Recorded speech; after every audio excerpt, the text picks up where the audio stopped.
back to my channel. If you're new here, my name is Destiny, and yeah, that was awkward, but yeah.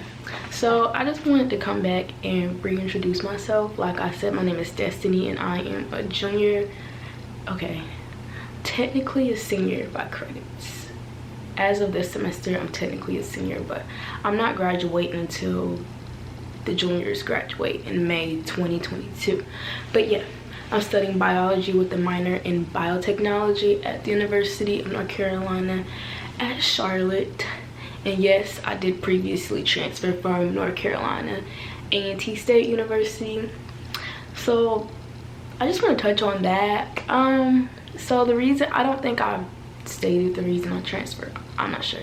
So a lot of my subscribers may have came from my admissions videos, and you all seen that I got accepted into schools like Clemson, I count up here, Clemson, Howard, Spelman, FAMU,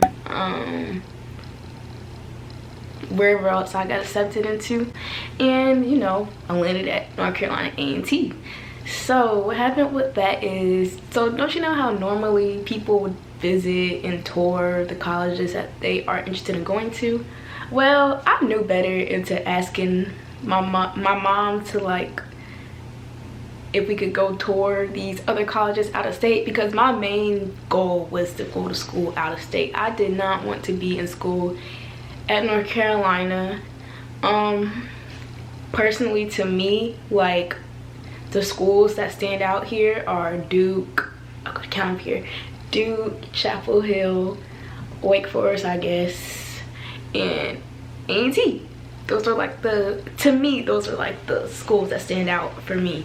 And Duke and Chapel Hill, I definitely did not work hard enough in high school to be considered for those schools. Maybe if I would have like took the ACT more seriously and studied more, maybe Chapel Hill could have been in the question, but boom. And then Wake Forest, I believe, is like a liberal college, and at the time I wanted to do engineering, and I don't think they have engineering. If they do, it's just a general engineering type of program. It's not really specialized in anything. So, and I believe they're test optional as well, but my weighted GPA was, I believe at the time of applying, it was at a 4.0, and I don't know if that would have been good enough for Wake Forest, because my unweighted wasn't that good, since I got a lot of B's and stuff. But of course I took a lot of honors, AP, and what's the other thing called, dual enrollment classes. So yeah, I didn't go forward with Wake Forest. I should have, but whatever. And A&T, I landed at A&T, of course. What basically attracted me there was they had the best engineering program out of all the HBCUs. And to me, well, not to me, I believe the stats say this as well, they are the best HBCU in the state of North Carolina. I was not interested in Central, I was not interested in Winston-Salem, I was not interested in FSU, I was not interested in none of those other schools. So yeah, and then I also wanted to cheer.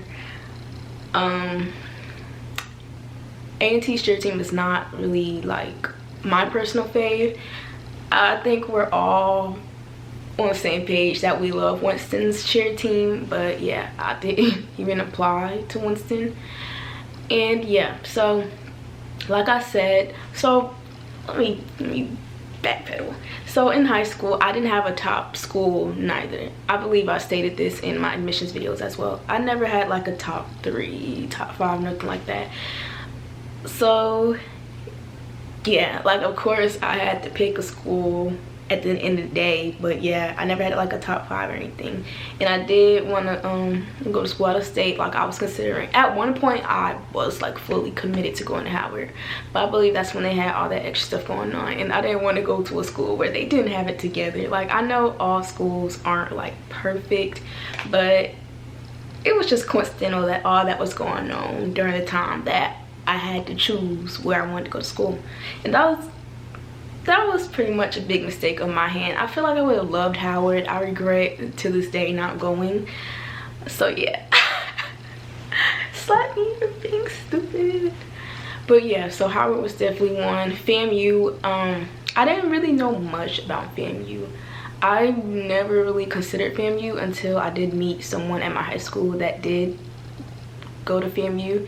He was basically asking it up, oh yeah, you should go, blah blah.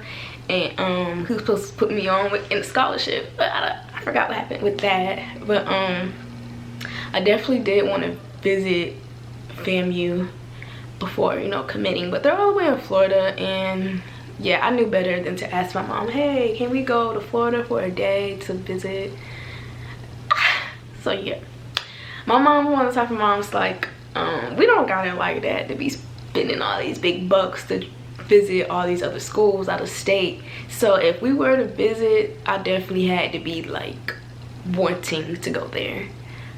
So yeah, that's how I ended up at A&T. Like, I never really, like, it was never a school that like, yeah, I want to go there so bad, that's my dream school, Aggie pride, boom boom pow pow. It was never like that. I literally went because, like I said, I was doing engineering at the time. It's an engineering program that produces a lot of great Black graduates. I like how spirited the school was. I definitely, I don't know if I'm considered a spirited person. I had been heavily involved like in middle school, kind of high school, not much because of the way my school was set up. Like, what, I personally didn't know what clubs they had going on. Like, it wasn't promoted. Like, that was something you had to like ask around for. But like, yeah, if you went to my high school, you understand how kind of crazy that school structure was. And then college, like, I'm heavily involved now at my school. I wasn't much at A&T. I was a part of stuff, like I was in yearbook, I was in this career readiness type of program. That's how I did get that nice, that's how I was in Blair. And then what else was I part of? I honestly forgot. Virginia Aggies. I wanted to do maps. I don't know why I didn't go to the meetings. I feel like it was a conflict with the time. I think it was like right after class and maybe like a full hectic scheduled day or something. I don't know. Yeah, I could have been involved more, but I had evening classes as an engineering student. Like, I feel like being an engineering student, that's an extracurricular within itself. Like, if you know, you know. But yeah, so like when I went to A&T's, I'm like, keep backpedaling, but when I went to A&T's orientation, like, I automatically felt the vibes. Like, it's just me, but I honestly felt like I didn't belong. Like, I know that's crazy because like I'm Black, but let me stop. let me stop. Next topic. But yeah, so that's how I'm at UNC Charlotte now, and I just wanted to touch on my pre-med journey. So like I said, I was at A&T first, and I was a bioengineering student. So yeah, taking science classes as well as engineering classes. And with that, I had to take physics. I'm lying, I took physics my first semester sophomore year, but I had to take like general chem off gate, calculus off gate, and all that. So that was crazy. I didn't do well. I passed calculus 1, I got a C, but calculus 2 and 3 I got an A. But yeah, we're taking a lot of like high level classes first semester as an engineering student, so my grades definitely were impacted by that. It wasn't super bad because my first semester I had like a 2.8 something, excuse me, but then the following semester I had like a 3.8 or 3.7 or something like that. So it wasn't that bad. But yeah, my first semester of sophomore year at A&T, I was registered to take organic chemistry, but that professor, I already knew Orgo was like an important and hard class, so I didn't want that type of professor to basically be the determination of my grade. Like, if you were in that organic chemistry class, you know, like, I stayed in the group chat the whole semester just to see what was popping, and they were struggling. Okay, they were struggling. I'm glad I dropped that class. But yeah, so as far as extracurriculars, like I said, I wasn't in that many organizations when I was there as an underclassman. I feel like I was in enough as an underclassman, you know, getting my feet wet, but I definitely could have been in more. I didn't do shadowing or anything clinically related while I was at Uncc neither, because I didn't know of any opportunities. Like, I didn't have pre-medical friends or nothing like that. Like I said, I was an engineering student, so all of the opportunities thrown at me were engineering related. And now going to me being at Uncc Charlotte, I definitely, first semester here, which was my second semester my sophomore year, I did switch my major like mid-year or mid-semester or towards the end of the semester. So yeah, I came in as mechanical engineering, now in biology, or I switched to biology. And that semester, I was on crack. I took organic chemistry at the same time as physics 2, at the same time as differential equations, at the same time as two other engineering classes that I did drop because I already knew like I was switching my major. So yeah, so those were definitely like my 3 hardest classes that I took at the same time. And I definitely did put a P on all of them. I did. How would it affect my admissions? I do not know. We'll see. But yeah, as far as clubs, like I said, I was just getting my feet wet my first semester at Uncc Charlotte. And then now to first semester junior year, well, I did take classes in summer as well, but that's summer. And I did have an internship with a Fortune 500 company. It was a corporate internship, but my advice to all pre-medical students, especially during these times, is pre-medical, pre-dental, pre-anything, honestly. Your opportunities do not always have to be health related. Like, if you can get an opportunity, because honestly, the health related opportunities, they don't be trying to pay anything. And like, that's cool for some of y'all. Some of y'all come from money, so money is not really a factor when it comes to opportunities that are like 12 weeks long. But a 12-week program and you're only getting $5,000 for it the whole time, not even 5, 3 to 5, that's a whole scam. That's a scam. And I was within the personal health care sector, within the business that I was interning with, so I will be able to not spend it, but you know, talk about my experience and how it does connect to medicine, because I was studying medicine while I was at that internship. And now I'm doing feminine care this upcoming summer because I was expressing how I was interested in becoming an OBGYN. So they, you know, were helping me, you know, learn more so of the woman's health side of things. So yeah, like, you can spend things to make it work in your favor if it's not like you working in a hospital or something like that. They also do have like oral care. So if you're a pre-dental student and you're looking at like the ingredients for toothpaste or floss or stuff like that, that's literally your field. You will be recommending those type of products to your patients, so it works. And then like say you're doing like R&D for like a business that makes pet food or something and you're pre-vet, that's in your field. So yeah, so don't always try to, I guess, miss opportunities because you want to be in the hospital. If you're not certified or you don't have that many connections, I hate to break it to you, but your chances of being in the hospital working is very, very slim. Very, very slim. Especially if you're in a big city. Very, very slim. So yeah, back in my first semester of my junior year, my grades, they definitely were better. They weren't all A's, but shoot, they weren't any C's, so I did get more A's than B's, I think. Yeah, it was probably like 4 A's, 3 B's, something like that. I don't know.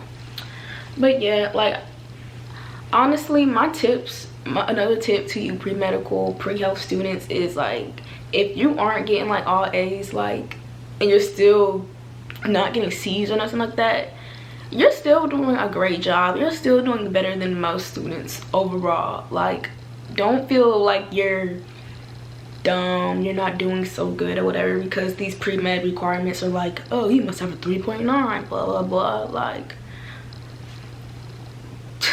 forget them. I'm kidding. But yeah, like, you're still doing great. Like, don't forget that aspect. Yeah, try again next semester to try to pull, you know, more A's than B's if you can, but just don't forget that, like, yeah, like, I have to tell myself that too. Like, I'm still doing good. It's people out here that are really like struggling hard with the whole pandemic, people that just overall they aren't really like B students, and getting a B to them is like a blessing. And so yeah, don't beat yourself up about that. But yeah, so extracurricular wise, my first semester during the year, I served as vice president for MAPS, which is the Minority Association of Pre-Medical Students. I did charter an organization to my campus, which is Black Women in Medicine. I'm not the founder. The founders are Ashley Phillips and Amber Bauckham. They were pre-medical students at Florida State University. So yeah, they did that, okay? Because we definitely need this. We definitely need a space for Black women to come together, Black pre-health students to come together, you know, talk about things, have fun, network, build connections, and all that. So yeah, I did bring that. I'm a co-leader for Girl Scouts. What else do I do? Oh yeah, I do community service. I volunteer with a soup kitchen. Is that it? I be forgetting my resume sometimes. I believe that's it. Yeah, and I did undergraduate research. So yeah, I did that. And then second semester didn't start for us yet. It actually starts next week. But by the time you all are seeing this, hopefully you all are seeing this like within the next couple days. But if not, our semester does not start till like on the 20th, I think. So yeah. But I was awarded a scholarship from the community college here to do a CNA program for free. So yeah, I would love to be like a CNA or nurse aide or something like that for like a labor and delivery section in the hospital. I feel like that's like a super competitive field in regards to like nursing, but hopefully, if not, I would like to be like in a clinic, just taking basic vitals, doing stuff like that. But you know, this certification will be helpful just in case I do have to take like a gap year or something, because my stats are not what them schools are looking for, even though I think I'm doing the damn thing. So yeah, I'm also doing that, continuing doing community service, continuing with my organization, continuing with MAPS. And I'm also part of like other organizations just as a member. Like if you're a pre-health student, definitely try to become members of like MAPS, AMSA, which is like the American Society of Medical, American Medical Student Association, that's what it is. And then AMWA, which is the I'm messing up these acronyms. The American Medical Women's Association. Yeah, and any other like pre-health organizations they have regarding to your future career path, because they are helpful.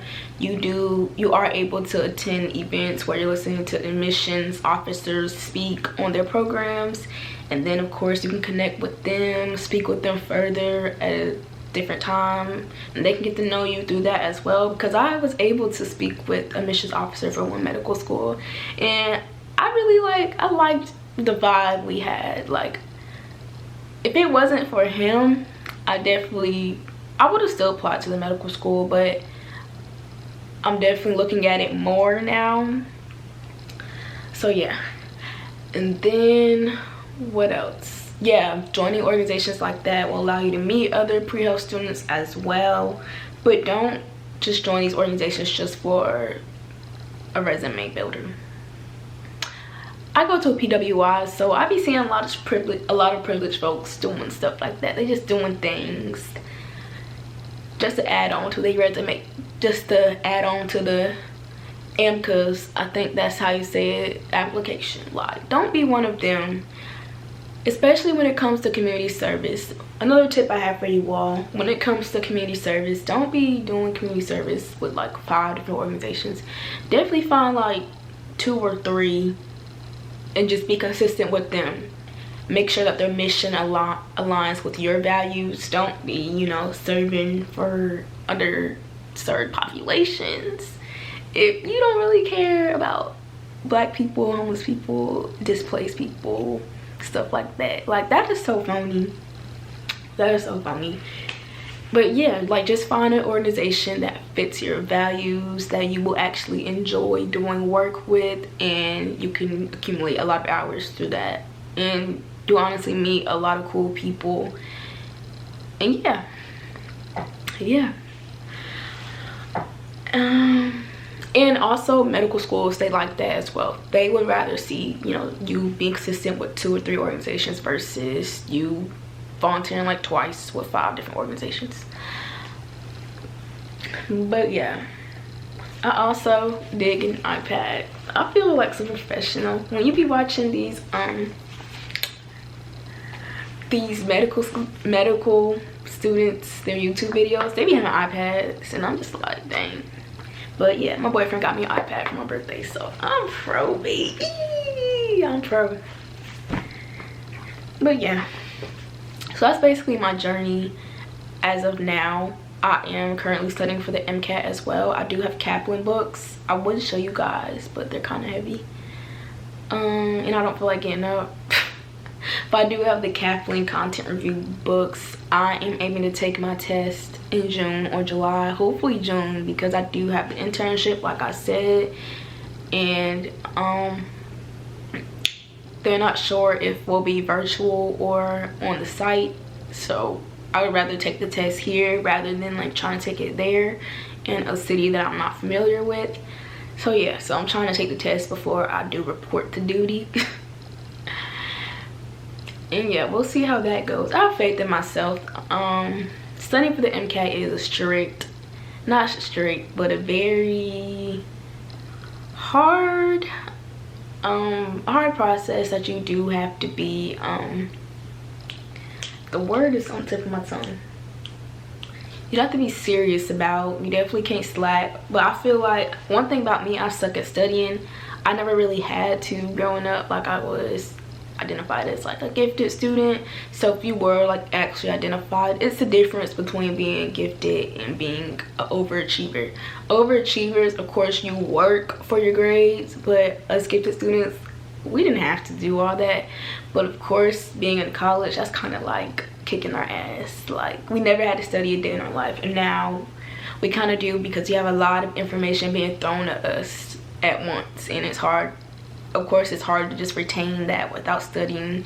So yeah, so hopefully this process does teach me how to study, teach me how to be disciplined. But yeah, I feel like when I do study, I do of course do better. So hopefully I do get like a good MCAT score. I definitely need, like, my goal is like a 515.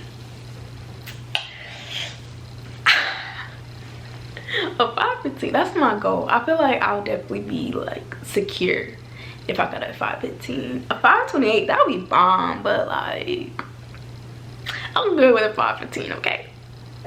That's like 90th percentile. I'm good with that. But yeah, I just wanted to make this video just to kind of reintroduce myself, reintroduce everything I had going on. I do feel like making this type of video would be beneficial. Like, of course, I have helped you all with my admissions videos. Some of you have connected with me like on my private socials and have said like, oh, I got accepted into this school, and like, of course, they came from my videos. So that of course makes me feel good that like the videos are helping you all.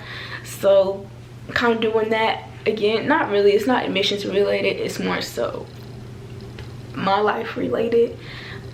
because when you do search these pre-medical, medical school type videos, it's always a certain population making the videos, and then when you do see black people making the videos, they're usually African, and I can't relate to, you know, them. They have a different culture than us. Like, I feel like with them, they're expected to be doctors, engineers, lawyers, and stuff like that. So yeah, the playing field is different for them versus black Americans. Like, we don't come from backgrounds where we're expected to be this type of worker. Like, we're expected to have like realistic goals because, you know, our parents have to go through different type of struggles historically as well, because, you know, racism, all that Jim Crow stuff, our people are still going through the issues from that now. Like, you can see the segregation within these neighborhoods within itself. You can see the food deserts, you can see the employment gaps, all that. So yeah, so a lot of us being a doctor isn't like a realistic goal. So yeah, that's why I like it when I see like black Americans making these type of videos. I don't know, I don't really like talking on that concept because I feel like a lot of people aren't hip to that concept. I will link the video. It's gonna go this side or this side, where a black medical doctor is speaking on the racism and discrimination within the medical school application process, how they aim for minorities, but minority, that's a big word within itself. Asians are minorities, and there's also other minorities that are still overrepresented in medicine. And then when medical schools do pull, you know, the black applicants, they're usually African. Like, you go to a hospital, a doctor's office or whatever, if you see a black doctor, 9 times out of 10 they're African. And yeah, like, I don't want this to come off as shady or nothing like that. I'm just saying that just as white people and, you know, Asian people, their parents come from like these good backgrounds financially. Just statistically, Africans do come from those type of backgrounds more than black Americans do. A lot of the doctors, the African doctors that are in medical school or are actually practicing, statistically their parents have been in these well-paying, well-respected careers, such as, you know, being like a scientist, a lawyer, an engineer, professor, and stuff like that. Don't shoot the messenger. But yeah, so like I said, I was inspired to make this video from another YouTuber as well. His name is the Chalk Doc. Let me make sure that I got his YouTube name right, because I want you guys to watch him as well. He has great videos. This is not him. This is him. This is his channel.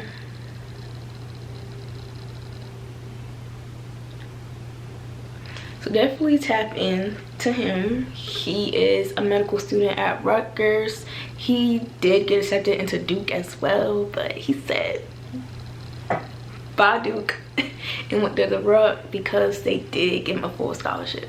So yeah, definitely tap into that because his videos are definitely helpful. They do seem realistic for, you know, a typical student.